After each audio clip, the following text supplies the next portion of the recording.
Hello, camping friends. I have rented a 2023 hybrid Sienna. Actually, all Siennas these days are hybrids. I wanted to compare camping in this to camping in a Prius. So, first thing I will point out is the way that you gain space to camp in the back is you push the second row of seats all the way forward, and the third row of seats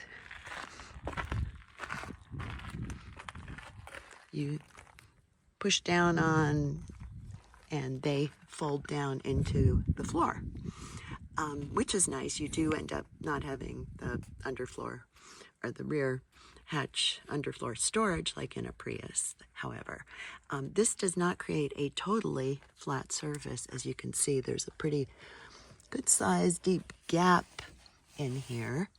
So what I've done, since I am just camping away from home in a rental car, I stuffed some clothes, things that I didn't need right now, into the gap, covered it with a folded cardboard box. Not the most elegant solution, but for camping for a week, it's working fine for me. For window coverings, I couldn't use my window coverings for my Prius because the sizes are all very different. The windows here are much bigger. So I went to the store, got some aluminum foil and some tape, and made my own window coverings for these back side windows and the rear hatch window. I didn't worry about all the other windows because I have a curtain that extends all the way across. It just hooks into the headliner, so that gave me enough privacy back here. Lots of storage. There's a storage cubby there. There's more cup holders. Let me go around here. So something I don't like is how much room this second row of seats take up. It makes it a little awkward to get in and out of the car. I enter and exit from these sides rather than from the back because I don't know how to open and close the back of the car from inside the car. It also means that it's hard to, like during the night, if you want something from the front seat and you're back cozy in your bed, the front seats are really far away.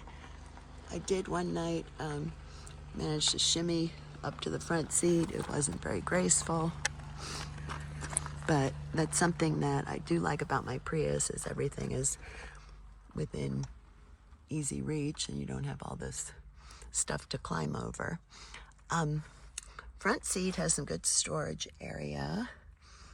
Flying buttress, just like my old 2012 Prius. There's this nice shelf that goes all the way across here. This big screen, if you, looks like you're gonna watch a movie during driving, which is not recommended. Let's see, what's more storage over here. I think the upright height of the riding position is something I really like a lot. I feel like I can see really well. I feel like there's lots of glass, lots of good visibility. I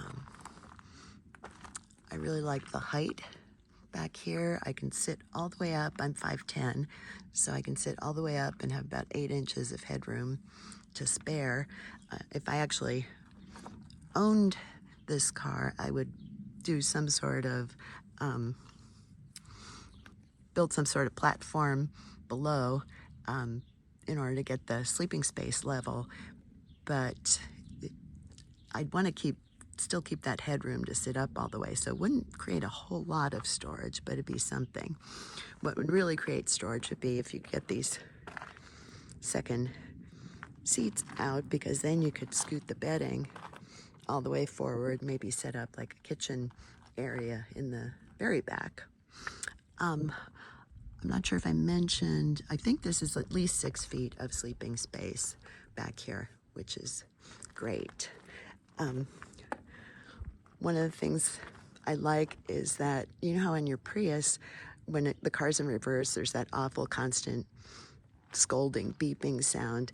This car, put it in reverse and it just like politely beeps a time or two if there's obstacles behind you to warn you not to back into them. So that's a nice little feature.